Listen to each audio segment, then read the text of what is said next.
pendapat para mujtahid ini merupakan syariat Allah Subhanahu wa taala bagi dia dan orang-orang yang mengikutinya.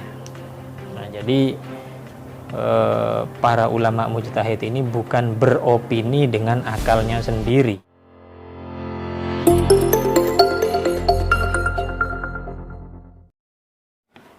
Penjelasan dari hadis itulah yang dimaksud oleh Al-Quran, sehingga kita tidak boleh mengatakan hadis ini menetapkan hukum sendiri terpisah dari Al-Quran. Tidak begitu. Jadi Al-Quran dan hadis ini integral. Kama idza bayyana lana malikun aw ghairuhu minal mufassirin makna ayatin aw hadis fa amilna bimuqtadah fala yasihhu lana an naqul inna amilna biqaulil mufassir al-fulani duna an naqul amilna biqaulillahi aw qauli rasulihi alaihi salatu wassalam. Sama dengan itu, ketika Imam Malik misalnya atau Imam Syafi'i atau siapapun dari kalangan mujtahid yang memberikan penafsiran terhadap Al-Quran atau hadis atau istimbatul ahkam terhadap Al-Quran dan hadis, kemudian kita mengambil pendapat mereka, maka kita tidak boleh mengatakan kita mengamalkan hukum atau penafsiran dari ulama fulan. Imam Malik ini hukumnya Imam Malik, ini hukumnya Imam Syafi'i. Nah, ini kurang tepat atau tidak benar perkataan demikian. Mestinya kita mengatakan apa yang ditetapkan oleh Imam Syafi'i ini adalah bagian dari maksud kandungan Al-Quran dan hadis. Karena itu ketiganya ini tidak terpisahkan, sehingga pendapat para mujtahid ini merupakan syariat Allah Subhanahu wa taala bagi dia dan orang-orang yang mengikutinya. Nah, jadi para ulama mujtahid ini bukan beropini dengan akalnya sendiri. Ya, sampai-sampai bahkan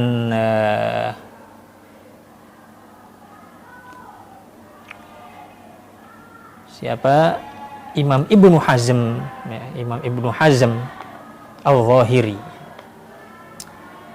dengan tegas mengatakan jami'u ma istanbatahul mujtahidun ma'dudun minasy syari'ah wa in khafiya daliluhu 'alal awam. Segala hukum yang digali oleh para mujtahid ini termasuk syariat Allah. Nah, jadi bukan hukum yang terpisah dari Quran dan hadis. Wa in khafiya daliluhu 'alal awam. Sekalipun orang-orang awam, maksud orang awam di sini istilah usul fikih ya. Maksud orang awam di sini adalah selain mujtahid. Meskipun dalilnya itu tidak diketahui atau samar bagi orang-orang selain mujtahid. Wa man ankara dzalika faqad nasabal a'immata ilal khata' wa annahum yashra'una ma lam ya'zam bihillah wa dzalika dhalalun min qailihi 'anit thariq. Barang siapa yang tidak mengakui hal ini ya, menganggap istimbat ahkamnya para mujtahid ini bukan bagian dari syariat, maka mereka berarti telah menganggap para mujtahid ini keliru atau membuat syariat baru yang tidak diperkenankan oleh Allah, dan tentu orang yang mengatakan seperti ini adalah orang yang telah sesat. Nah, jadi anggapan bahwa pendapat para ulama mujtahid ini sekedar opini atau sesuatu yang mereka bikin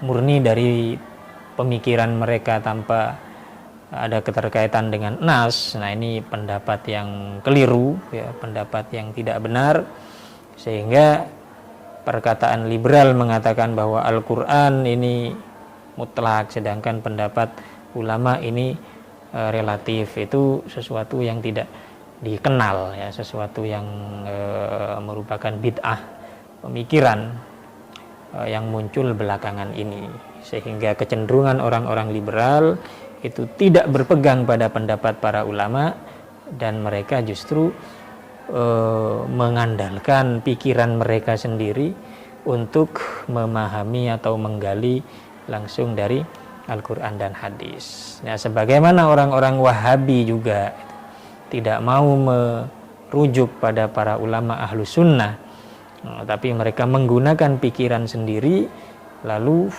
merujuk langsung pada Al-Quran dan hadis atau Al-Quran dan hadis-hadis sahih. Lalu mereka bikin istilah-istilah yang seakan-akan mereka lah yang paling sunnah gitu ya. Padahal kita tahu bahwa Imam Syafi'i, Imam Abu Hanifah, Imam Malik, Imam Ahmad bin Hambal, dan seluruh imam-imam ahlus sunnah, nah itu adalah orang-orang yang paling dekat dengan sunnah dan tidak mau meninggalkan sunnah sama sekali. Sehingga kitab-kitab para ulama, misalnya ulama-ulama fikih dari mazhabul arba'ah, ini adalah kitab-kitab yang merupakan intisari atau pemahaman yang telah mereka gali dari sunnah, dari Al-Quran dan hadis ya. Nah, namun kalangan Wahabi ya, membuat kesan ya, memunculkan kesan seolah-olah kitab para ulama ahlu sunnah ini jauh dari sunnah. Nah, lalu mereka bikin misalnya fiqhus sunnah ya, fiqhus sunnah, jadi fikih yang paling sesuai dengan sunnah. Atau Albani misalnya bikin kitab Sifatu Sholatin Nabi Sallallahu Alaihi Wasallam, seakan-akan kitab Fathul Qorib, kitab Fathul Mu'in, kitab Fathul Wahhab ini bukan kitab sunnah, bukan kitab yang sesuai dengan anjuran Nabi. Nah, ini tentu merupakan hal yang perlu kita waspadai.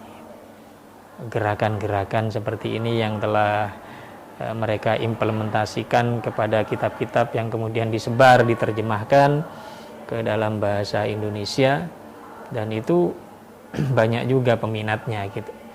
Fiqhus sunnah atau apa itu, sifat sholat Nabi, seakan-akan Fathul Qorib, Fathul Mu'in ini praktek sholatnya tidak sesuai dengan Nabi.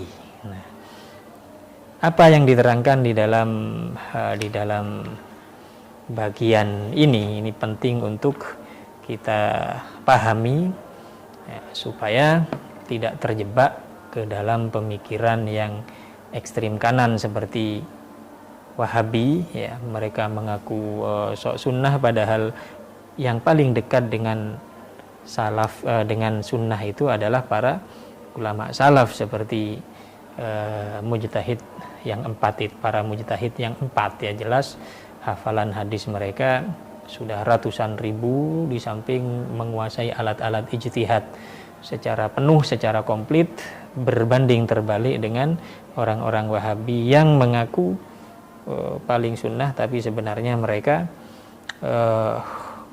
tidak hafal sunnah dan tidak tahu bagaimana mestinya itu dipraktekkan ya.